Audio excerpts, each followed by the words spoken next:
La halakha du jour, Shalom Uvracha, mes chers amis. Dans quelques jours, c'est Rosh Hashanah. La Mishnah nous dit dans Masechet Rosh Hashanah, Mitzvah Tayom Beshofar. La mitzvah du jour, c'est d'écouter le shofar. C'est la mission que nous avons tous pour ce Rosh Hashanah, en premier temps, d'écouter le shofar.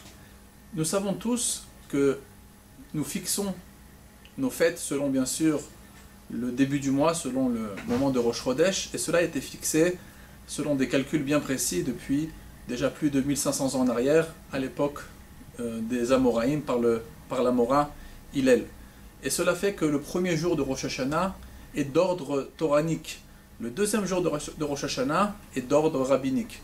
Donc nous devons écouter le shofar le premier jour de Rosh Hashanah selon la demande de la Torah, et le deuxième jour de Rosh Hashanah selon la demande des rabbanim de l'époque de Hakneset Agdola.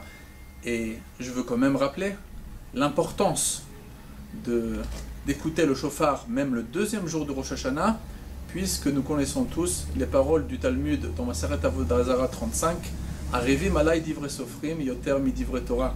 C'est plus agréable pour nous les paroles de nos sages, encore plus que les paroles de la Torah. Et la Mishnah, bien sûr, dans Masechet Sanhedrin, Chamurim divrei sofrim yoter mi divrei Torah. Nous prenons plus en rigueur les paroles de nos sages que les paroles de la Torah, du fait qu'à chaque fois que nous réalisons une mitzvah d'ordre rabbinique, nous réalisons deux mitzvot de la Torah, d'écouter les sages, qui est une demande de la Torah, et de, bien sûr, ne pas transgresser leurs paroles.